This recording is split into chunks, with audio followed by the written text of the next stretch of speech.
Yes, of course. So as I already mentioned, I'm Patrick. I'm the co-founder of Rankscale. So we create the software for measuring and analyzing AI visibility.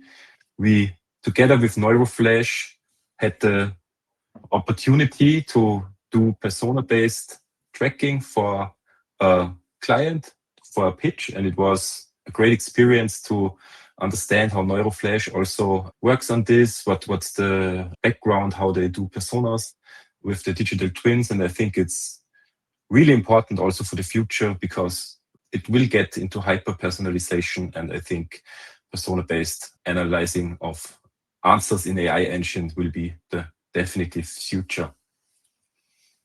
Yeah, thanks for being here. Great pleasure. My name is Jonathan Moore, and I'm the CIO and co-founder of neuroflash. Lots of experience with creating content and creating digital twins, so simulating people using big models. We've been doing this for almost 10 years now. Also been researching all of this and, of course, putting everything into neuroflash. So in this context, this will work. Let me formulate the first question to you just to get a little feel.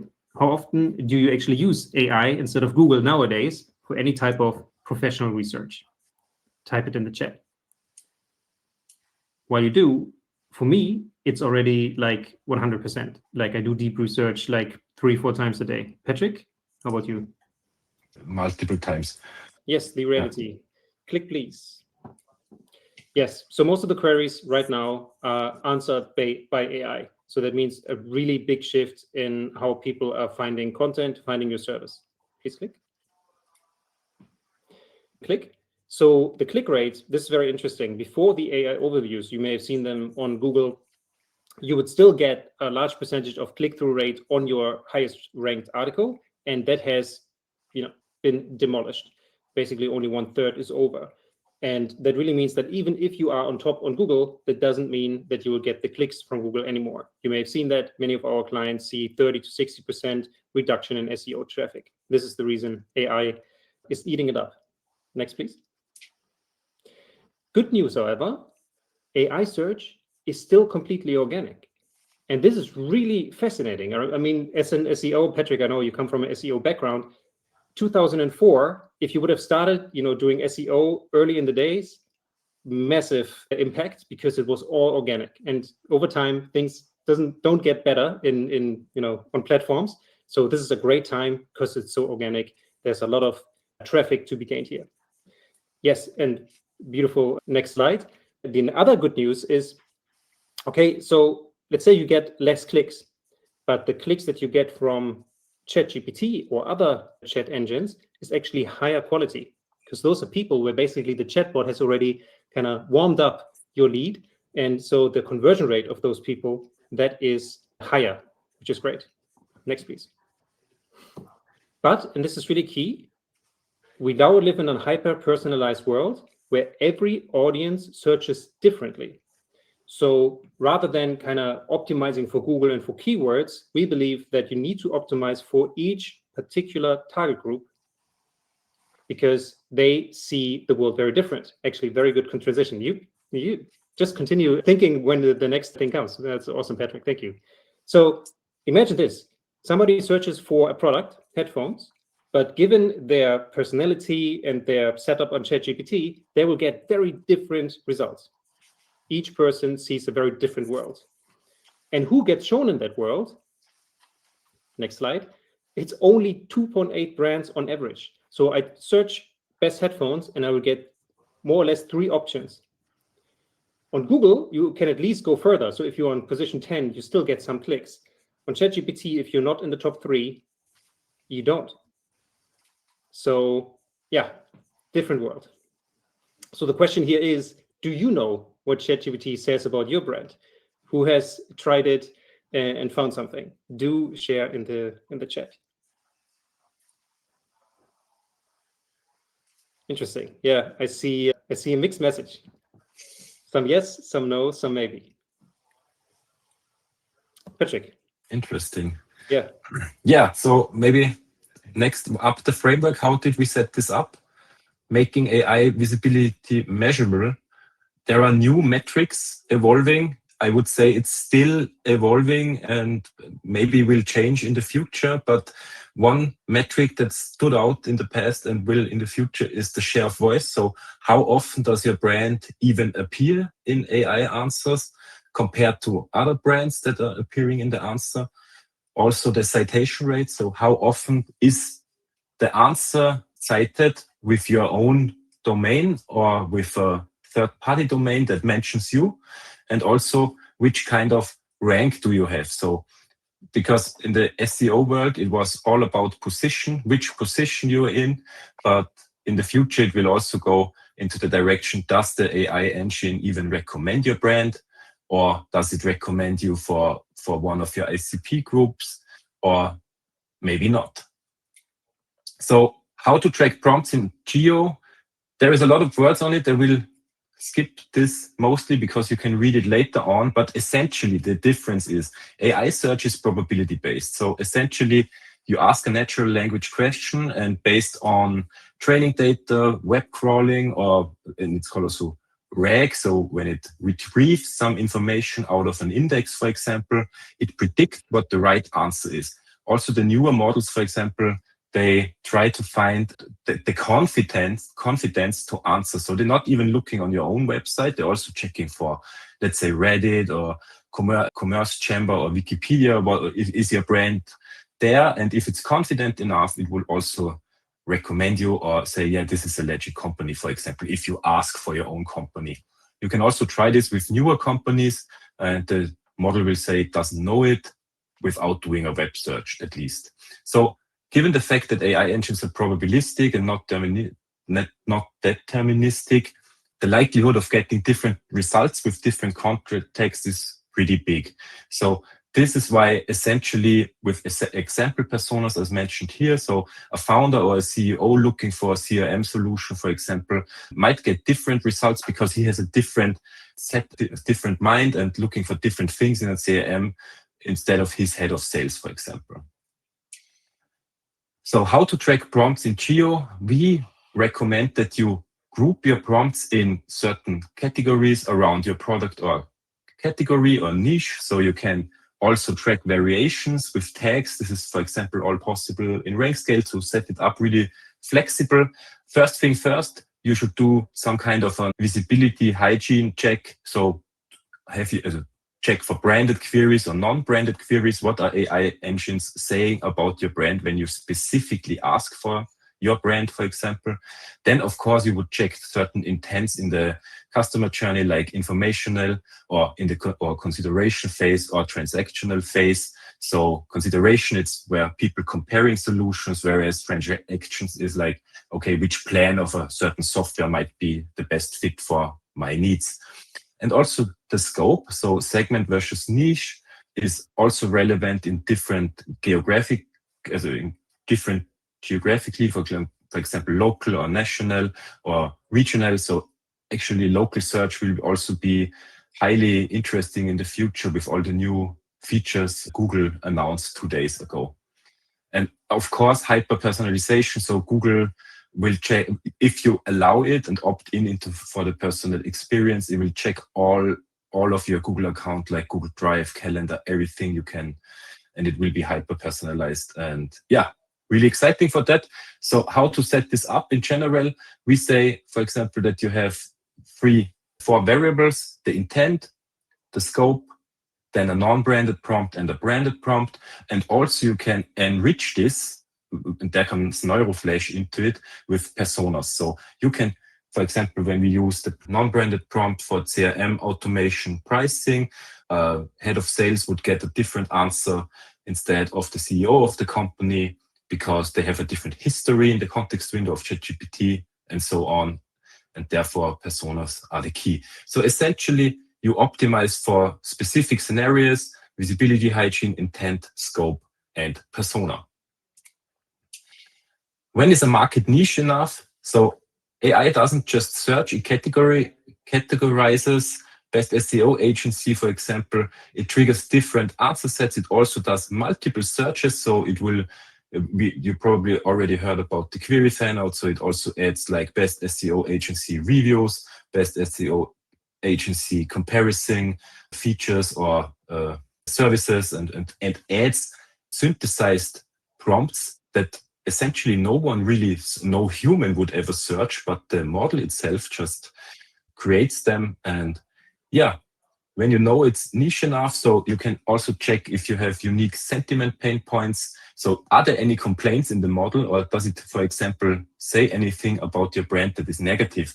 For example, if you prompt for HubSpot, the model will 90% of the time say it can get pricey, it's pricey software, and you locked in. Some kind of sentiment will always happen for HubSpot, for example.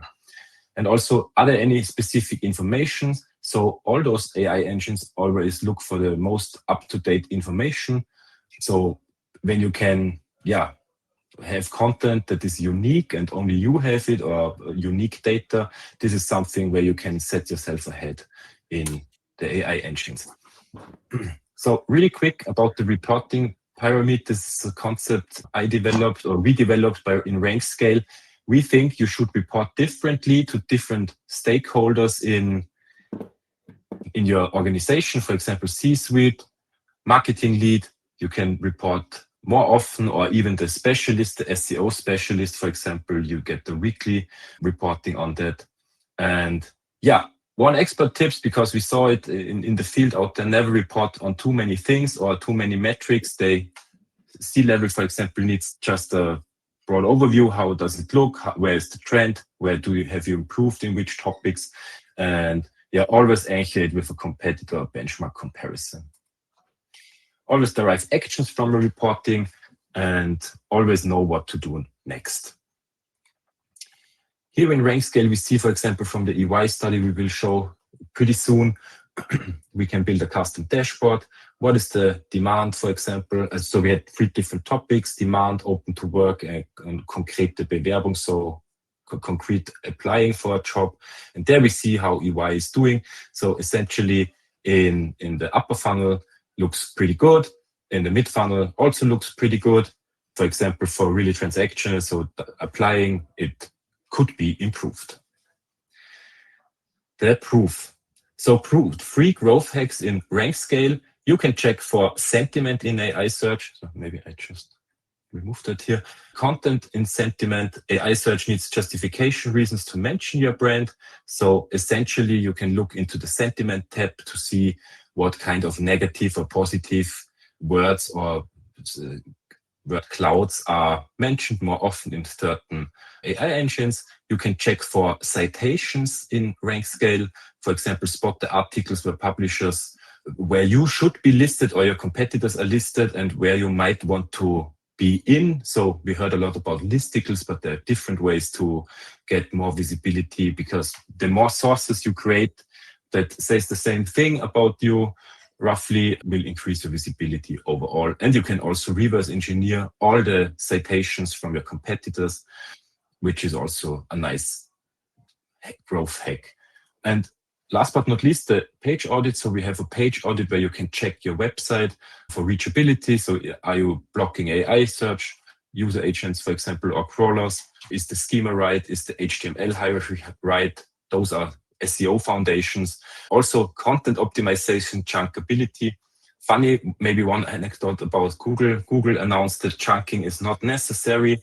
In one of the latest patents, they describe the process of chunking and how they do it for parsing, indexing new content. So it contradicts each other as it did in the past, and also for multiple things. But we think creating self-containing paragraph with a closed semantical meaning, if you call it chunkability or not, doesn't matter, but this will always help the search engine to understand what the paragraph is about.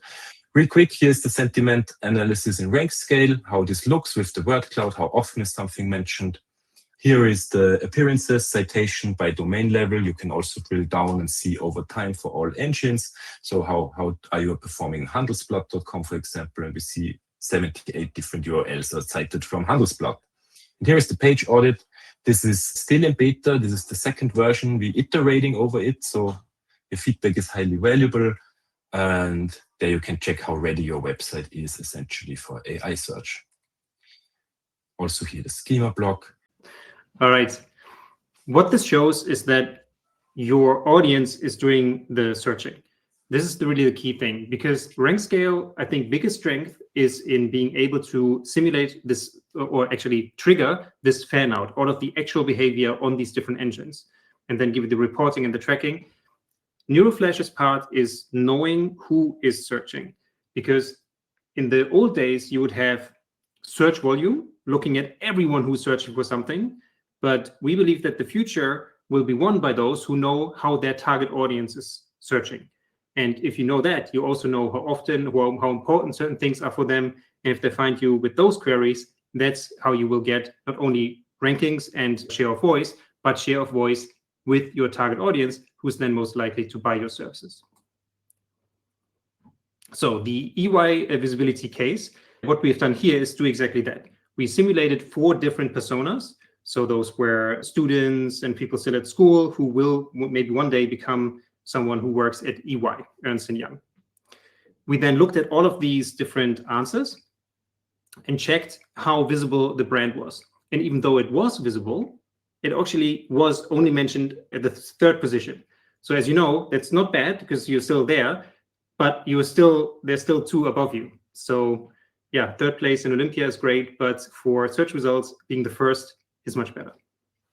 So what we figured out is by just increasing the visibility by a little bit, they could indeed take advantage of a huge amount of touch points.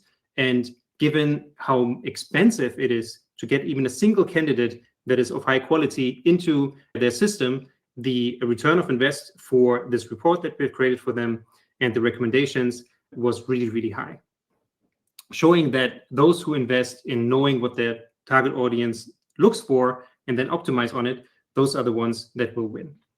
And here you can see some of those results. So you can see here very clearly for the people still at school and those that study were strong. In those 2 cases, actually, they're very weak because they lack content for the early stages of people finding out about the brand.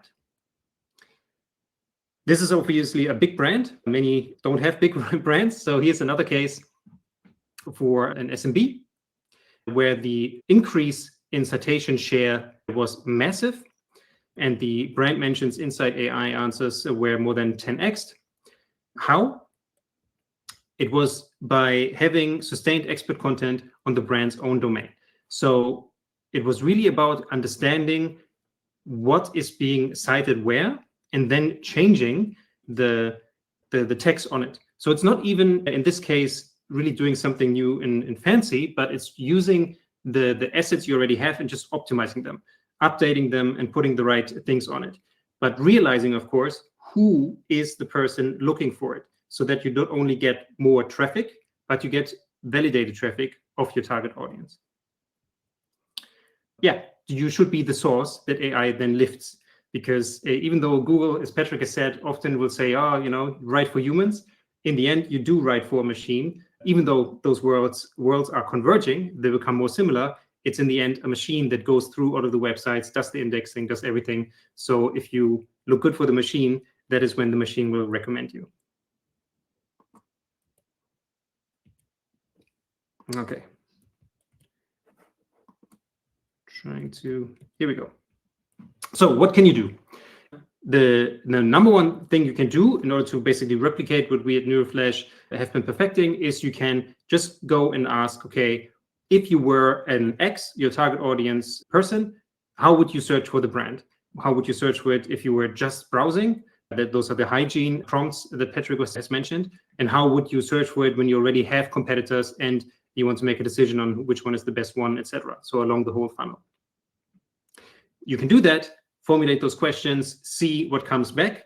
Of course, it will come from your account. So remember the headphone case, it may already be then biased towards you.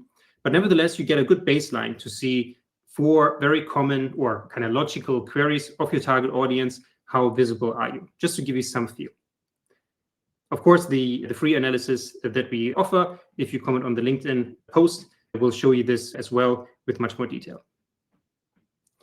Some of the things that you can do that are high impact, but some of them that we don't recommend. The first one, for example. So you will see or we have seen that very often if you ask what's the best something, you get citations that come from the people who are very high on that list. So if you then dig deeper and you look at HubSpot and Monday, etc., they have these, who's the best CRM, who's the best whatever. And for some reason, they themselves are on the top. And then some random competitors at the bottom. So that kind of smears out. So if Google cites you to say that you are the best, that is kind of weird.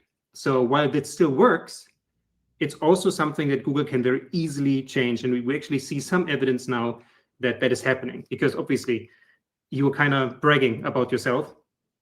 And also Google is smart enough to then say, hi, maybe don't believe the person who says he's the strongest without proving it. There should be others that should do that work. So this tactic of creating these best your category articles on your own domain, still effective, but also dangerous because you could get penalized.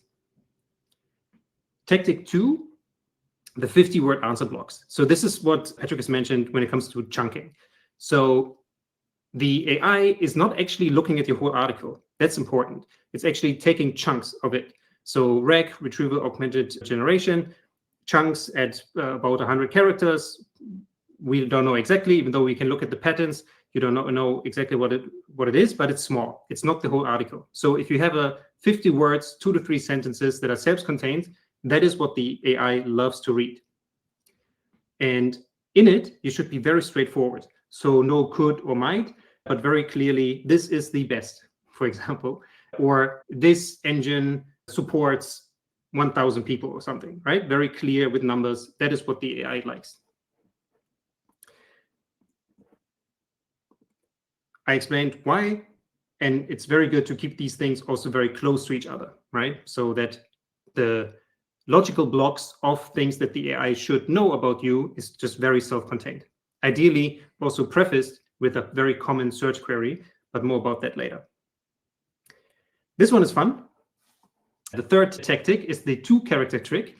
So the fan-out queries very often puts something inside your query. It's very interesting because you think you search for something, but then the AI fans out and searches for other things, and it will attach words to it. For example, the current year. So if you have an article that says something 2025, go in and make it 2026, because the 2025 version worked last year, 2026 will work this year. It's almost embarrassing that this would work, but it does, because you cover more of the search queries that are actually generated by ChatGPT and co, and hence, add actual current numbers. There's a couple of other things, by the way. Review is one of the other things that also gets attached. So there are just certain little tricks that words that you can attach in your H1 in order to be more findable by the AI. This one is very common and it's very effective. So if you have queries for which you want to be found, make sure that the AI finds it exactly like this. So imagine that here, this is from the TK, an insurer in Germany. They have an FAQ section, and there it says, what is the cancellation period, blah, blah. It's the query that a person could have. And then they have the answer. And as you can see, it's 2 sentences, and it's very clear, has a number in it. There's no might or could. It's very straightforward. That's perfectly digestible for AI. So atomic content where query and answer just comes right after each other in a very small block. Beautiful. Not always very pleasant for humans to read, but AIs, they love this. Tactic number 4, YouTube. So, I mean, very surprising. Google likes their own outlets. YouTube is one of them.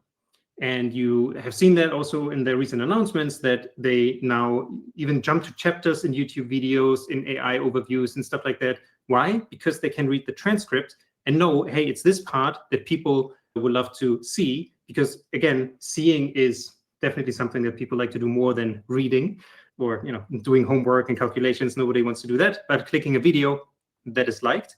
So YouTube is actually a very common source, and you putting content out there on YouTube that is not only has all the content in it, has a good transcript, but also in the description basically has a lot of text describing what this is, what questions this answers, etc., and then chapters with timestamps. You make it very easy for the AI to show that content and use it, and maybe even jump to the right position in the video, and so that people get your message. When you, and this is very important, auto transcript your videos, make sure that your brand name is correct. Like, you don't want to be misspelled, because otherwise the AI will not learn the match. So at least for those things, make very certain that it is done correctly. But using Google-owned sources like YouTube is a great idea to be mentioned more. And by the way, very often we see clients who are like, oh yeah, but I don't want to do videos. I'm not beautiful, or we don't have the equipment. You don't need to. You need the text. So you can even take a webinar, just transcribe it, and have like a moving spectrometer on the screen, or maybe a cat picture. As long as the content is on YouTube and it fulfills the query and is indexable in the way that I mentioned, this can work. So it actually doesn't need to be that much work. Technique number 5, technical readability. So this one is tricky because we don't care. We see the words, we can read it, we can understand. AI cares a lot. So clear Markdown being a format that has, for example, this H1 description, like with they use like a hashtag, and then there's the H1. It needs to be clear headers, schema markup, everything that is needed for the AI to digest what you have written, because there's a lot of information that the AI actually uses. So knowing this is the headline, this is the subheadline, this is the caption, that is very important for the AI to learn. So for example, if you have an image or a table and you can describe below it what is on the table and what's the point of it, that is very useful for the AI to use. Don't rely on the AI to pass the table, etc. It may fail, but if you describe exactly what's on it, what should be learned from it, beautiful. And of course, again, make sure that all the entities are named correctly. And you could even now prepare for this web MCP, which is maybe the next step in agentic agents reading content, where you not only tell the agent what's on the page, but also how to interact with it. There's very likely a future where the agent will go on your website and maybe even buy your product. So making it easy to know what is the buy button, where is the credit card information going, etc. In a way that the web MCP can understand, you will be better off. And if you now think this is technical, I don't know about this, you can take literally this slide and then one of your articles and just say, hey, check whether this page has clean Markdown, clear headers, etc. And the AI is able to check it and then suggest how to improve it. So you don't need to be technical in order to do this, because AI knows this intuitively and can see when your articles are not as they want them to be. All right, source strategy. So now we talked a lot about how you can change your own content, but of course you can also have influence on people that cite you. So other people, right? There may be a Wikipedia article, someone on Reddit, someone on a comparison website. Reddit is a great example. It's cited a lot. Google truly loves it because it seems to be like the last refuge of real human behavior. But also things like Wikipedia, industry directories, social signals, they all count. Even LinkedIn, Google tracks where people come from to look at content. So even social signals are being used in order to have some citation come up when someone asks a certain question. So look at the sources that are being used to answer questions of your target audience, and then optimize for them. Go there, add more content, etc. Can I just pay to win? The answer is yes. However, it costs you. So you can have these so-called advertorials. If a certain publication is used to answer a question, you can pay them to put your content there that is also being indexed. And we have seen cases where that affects rankings within 2 days. So within 48 hours, very fast. Because the next time somebody types in the query, the new page is loaded, again, chunked and looked at, and they see your paid content, and then they change the answer. Works, but you have to pay. Right now, expect to pay between 1,000 and 2,000 per editorial at sites with a high page rank where this matters. And if you have a good PR agency, I think this is the best way to do that, because they could get you better rates. Okay, those were all the tricks that you can do DIY, and I recommend you do them. We also have our own way of doing it that I will describe now. And this is also what we've used for the Ernst Young case.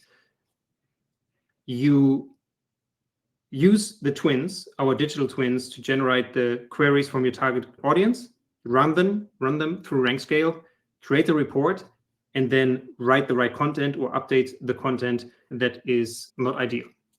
What this helps you to do is be very strategic. You will do the things that are actually important. Gaps in the journey of your target audience, for example. I'll show you in a second how that looks like. And the big change here is really that what you may know from the SEO world is no longer true.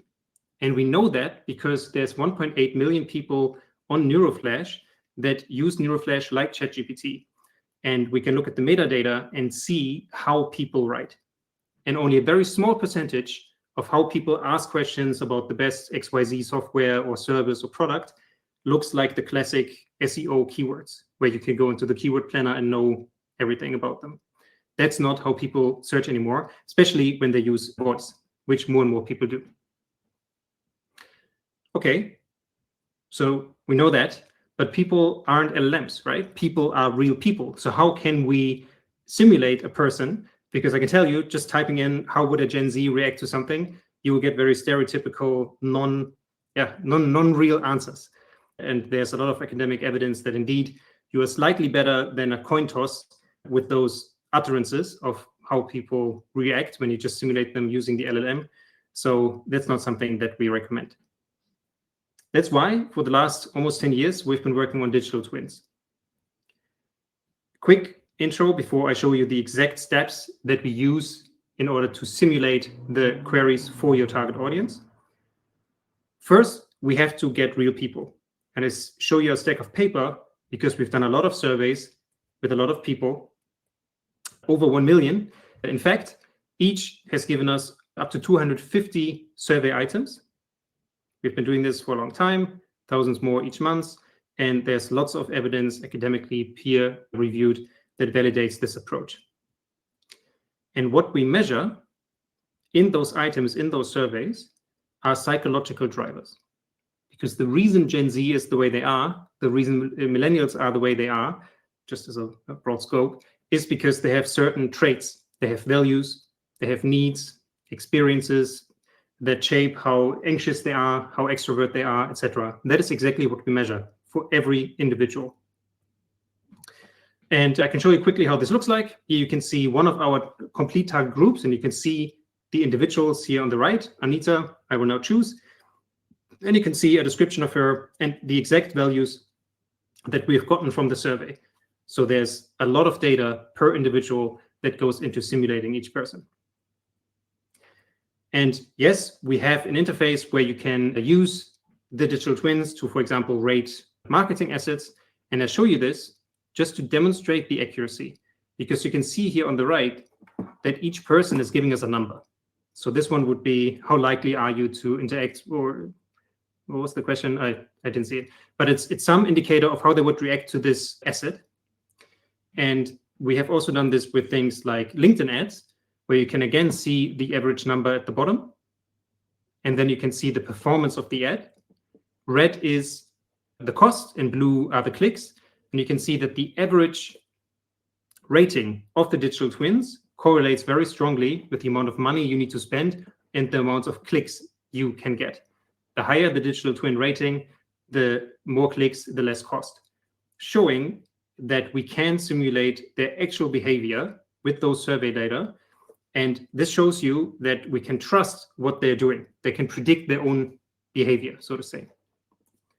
And this is relevant because now we can use this to create the search queries. Here you can see one example, and this is also how your report will look like when you comment on the LinkedIn post, where we simulate two different target audiences and what they are searching for along the customer journey. And here, for example, you can see that on the right, there is an open flank, there's a gap. When comparing industrial wipers, blah, blah, for this client, they are not mentioned at all. And it's those queries that you want to find, because in most cases, people choose the brand and product that was in their relevant set from the beginning. So if you lose them along the customer journey, you will not make the sale. and we can simulate what people search, how they search it, and then thanks to Rankscale, show you where you are missing on ChatGPT in that journey, so that you can make the right, create the right content, update the right content in order to close the gap. We call this the neuro visibility method. It basically has 6 steps. So pretty straightforward. You have a certain target audience and we generate them. So we take individuals from our over 1 million people and we take out these individuals that we then use. Next, we check their queries. So we will ask them, okay, here's the product. How would you search for it at the beginning of your journey, further on, etc. And we create lots and lots of queries. That also will often show you that there are certain queries that have come up more often, even across target groups. And those obviously are the most important ones. They will have the highest volume. Or in many cases, they will just be like the important ones that you need to get in order to get someone along in the customer journey. So we have the people, we have the queries, we do some deduplication because some will have the same query so that we can deduplicate. And now, and this is the really important step, we make them human. Because yes, we have used human data to simulate what people will be looking for with high accuracy, but how they're looking for it is still generated by an LLM. And that's a problem because real people don't write like LLMs. They make mistakes. They don't use uppercase. They're lazy. They don't use question marks very often. They don't write perfect sentences. So we check that using the metadata of our own users, many of them, and then calibrate the queries to look more human because we know exactly how humans write. So we make sure that the queries also reflect that. And then, of course, we put them out, put them in Rankscale, and get the data back. And it's this process that ensures that every human searches differently, that is covered. And the way that they search is different from how LLMs would predict. So we use this matching with our own data in order to make them more human. And then, of course, we put them into an engine that can very accurately simulate Rankscale, how the actual engine is doing it by opening the GUI of ChatGPT, etc. That's all the Rankscale stuff. And just to bring home this point, humans and LLMs are really different. To me, that makes me feel very human, by the way. And you can see it in the numbers here as well. On the right side, you see real users, median word count for a query is 7 words. But a typical AI will always produce 15 to 25. So if you optimize on that, you optimize on the wrong thing. You can see many more things, how many question marks are being used, how fragmented sometimes the queries are. And just to show you here on the right, normal SEO queries, where you basically say, best agency in London or something, that makes up only less than 10% of the overall queries that real people send. So I don't think you should build on the old SEO ways in optimizing for volume of keywords, because that's not how people search. Actually, well, it is, but only less than 10%. Most people are much more conversational, even though still small, but yeah, human. You can see it on the right side, more lowercase, very high lexical diversity. They don't use hyphens like all those tells that AIs have. Humans obviously do not have. This is then how it looks like. You see all the different target groups and their journey, whether they are found or not. This is some work we did for Nivea. I think it's clear people search very different for your product across the customer journey, and knowing that helps you really make the right decision on what to change, what to create in order to help them along the journey and so that they come and buy your product. And this is the outcome. So this is just one glimpse of what these reports then entail. They really tell you, you need to do this. So Ernst Young, you need to create this interview prep hub, because the students and the people at school, what they need you at the beginning of the journey, Ernst Young. So help them to prepare for interviews, any job interview. If they see your name, it's great. They're primed to then also consider you when they are looking for a job. And it's this type of output that is given to you in the report so that you know exactly this is the highest, most important thing to do, then this, then this, then this, based on the right queries, based on the right engine usage, and helping you to become visible, doing the right things first. Because there's so much that you could create and change. We really want to tell you what it is. All right, let's wrap it up. 3 things to take with you from today. I think there's a huge opportunity. Right now, it's like it's 2004 again. If you just bank on SEO, you'll see declining numbers. You need to switch. It doesn't work anymore to just focus on the old ways. But it's a big opportunity, and the traffic comes highly validated, so it will convert better. You will get less, but they will convert better. The window is closing. So right now it's organic. There may be ads coming. Once they come, organic will be one down. So better invest now so that you will be there, that you're indexed, and that you become part of the system. And as we said today, I would recommend for you to run the self-test. We offer this free scan. Just comment on the LinkedIn post. We will then help you run the scan. And of course, you can also book the full report where we help you have to, where should you do things first, or we can even help you to then write the content as well so that you get the full end-to-end service. So to close, 2.8 brands are being shown in a typical AI answer. And the question is, are you one of them? Find out and become one of them. Thank you very much. Awesome. Jonathan, thank you very much for this presentation.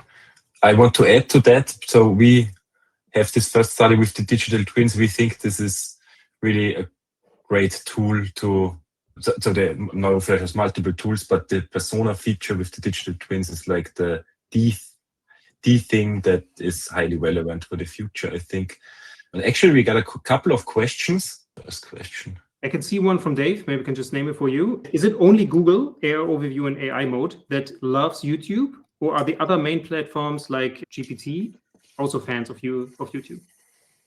So I have an opinion on that. As in general, all the Google infrastructure wants to show their own products. So they have probably a YouTube bias. So they use YouTube more often. And as you already mentioned, video content is easy to consume. And actually, in YouTube, there will be a dedicated Ask YouTube function pretty soon from Google. So you do not even have to go to AI mode. You will have something similar baked into YouTube already. Other sources do not have concrete evidence on that, but general YouTube is cited really often. It depends on the intent of the search, in my opinion, a lot. If you search for a tutorial, for example, totally makes sense to show a video, for example. Yeah, and I think it shows, we all become goldfish, right? So video content is preferred over any other content. If it moves, it's just more immersive.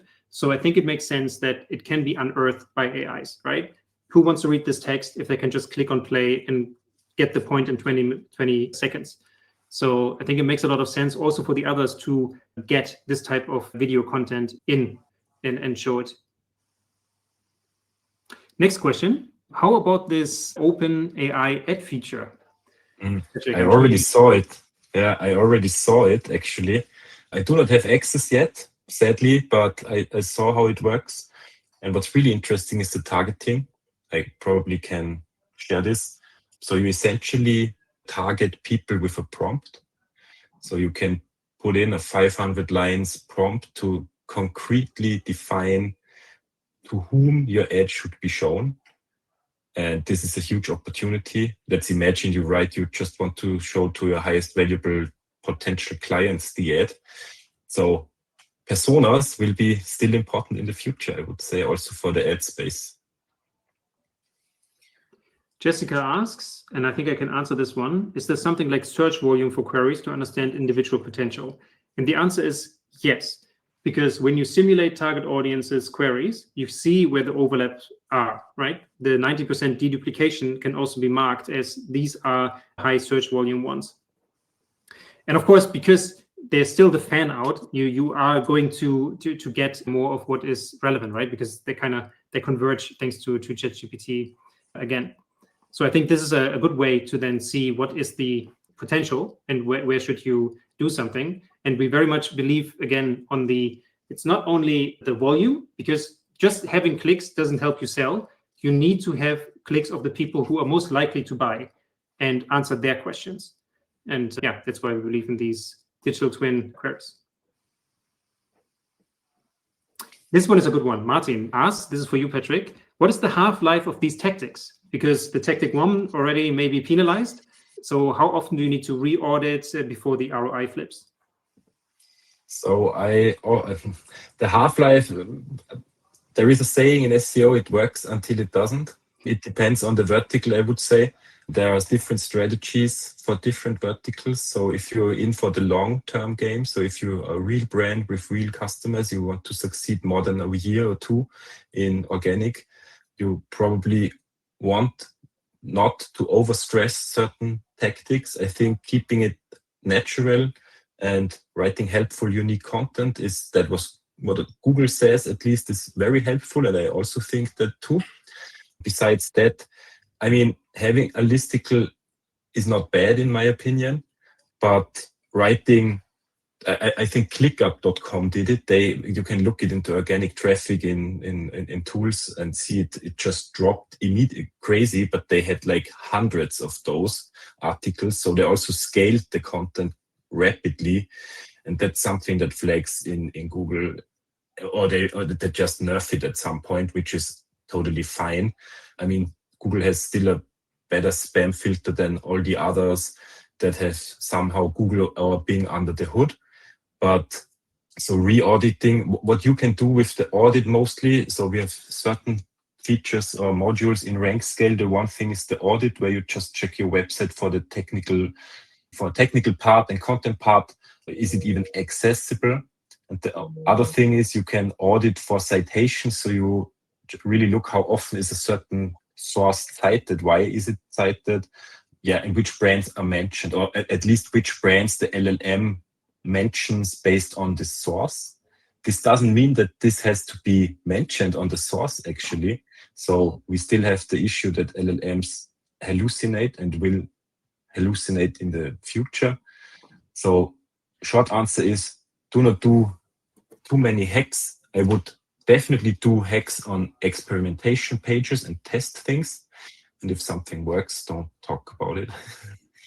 And I think overall, so yes, you get found on ChatGPT, but people still convert on your website, right? So if you invest into content that is still written for humans, so that if they get the link and they want to buy the best something, they can come to your website, they are still greeted by something that they will like. Nice pictures, nice formatting, good content that is written for humans, then they will convert, right? They may also want to double check, right? Maybe they're already convinced, but they want to kind of make really sure, so that then your copy on the website needs to just be like, oh, they have authority, they have all these things. So that still happens. So I think long-term, writing things that are valuable is still a very good kind of core thing that you should do, because valuable content, also, if you think about what Google can do and see why something is valuable, when somebody still clicks on a link, for some reason, Google can, with Google Analytics and other tracking tools, see how long did people then stay there? Did they come back, ask again, or did it already kind of fulfill the purpose? And if it was clicked and then it was the last thing in the journey, then it was a good article. That is another ranking factor to get something high up, and the higher you are up, the AI overviews. So it is a reinforcing loop, and making sure that you write for humans is still a good idea. In that sense, digital twins are great because you know what people search for, and you can also use them to then look at your content and see, is it useful for them? Does it answer the question? Is it easy to digest, etc.? I think, Thomas, you have a great question here as well about the fan out, because Thomas noticed that you type in something and then the fan out still looks like the old SEO keyword research. I have something to say about that, but maybe Patrick, you first. I'm just rereading the question, like SEO keyword research. Yeah, essentially, this is what the ChatGPT, for example, just depends on your prompt you put in. We see it often. So it's different. If you run it multiple times a day or for 5 weeks, you will get a lot more than the typical 10 fan-out queries. So we actually aggregate them and show you how often certain fan-out queries are appearing. And you are correct, they tend to be shorter, but sometimes they're even longer. I always also have seen fan-out queries where so let's say best SEO agency reviews, comparison, features, services was in one fan-out query, right? And this is something, this can change when a model is fine-tuned or a new underlying base model is presented. It could just change how the classifier works or the classifiers work. So this is always subject to change, in my opinion. And also the big tech companies are essentially developing this actively and try to improve it also for the user in the end. And I think, Thomas, the reason why having the most human initial query is still because otherwise, what are you optimizing for, right? You're not optimizing for how people actually search. So because how people will search, that will probably also stay more and more constant because they're just interested in certain things. They have their values, they have their needs. So those things are very important to get right because it is that is the basis for the fan out. So things that is in the human-like query is then appended or extracted, the same names and words used. But if you then get the wrong words and names in at the beginning, you will also get non-accurate fan-out queries that are just, LLM created, but do not reflect how people would actually see results because they were not searching like that. I can something add to that because I've read a Google patent yesterday actually, where they filed a new patent about how people type into the search box essentially. So they check how long do you take for writing a word, how long does it take to type the last half of the sentence, and they try from that already derive, for example, if you are a beginner or an expert in the field. So this is what I mean when it comes to hyper personalization in the future, right? So you stop because you're thinking, and Google just thinks, oh, you're a beginner in gardening because you do not know how to phrase the last half of the sentence, or need longer time for it. This is, really, really cool actually, but also kind of scary when there are 8 different classifiers in for how you are, and you don't understand it on your own. Why you get certain results just because you stopped at some point and typed slower. It's really amazing. I mean, my background is in cognitive neuropsychology, and what you just described, even like 10, 15 years ago, was something that you can use also to see whether someone was like tired while typing on the keyboard. Because obviously, once you get tired, you also type slower. And what you get is also smaller bursts, right? So the patent describes how when you know what you're doing, you may just burst out 5 words in rapid succession. Right, yeah. If you need to search for something in your head, then you may take longer because maybe it's a new concept or something. So it's fascinating how that comes in. And I think it reflects also a point that I actually didn't make in the presentation, but I usually make in other workshops and stuff. It's converging. So our understanding of humans is now so much more reflected in these methods to predict them that everything comes together. And of course, staying ahead means knowing the tactics, knowing what to do next, really addressing what the target audience wants. But the core is still the human. We try to do, we offer services, we sell them, but they also have a role in the world. And as long as we kind of have that match of what people want and how you can describe it, you can sell. That's always the core. But right now, it's also an Eldorado of getting into these chat recommendations because, again, 2.8 on average. It's not enough for everyone. So, Cool. So not sure if we have more questions, but I think we skipped 1 or 2 at some point, but I have it marked somewhere. I think it was about Search Console or something. Let me just go up a little bit. While you search, there was one thing somebody asked, like, how can I see the referral traffic? So how can I see how much I get from ChatGPT?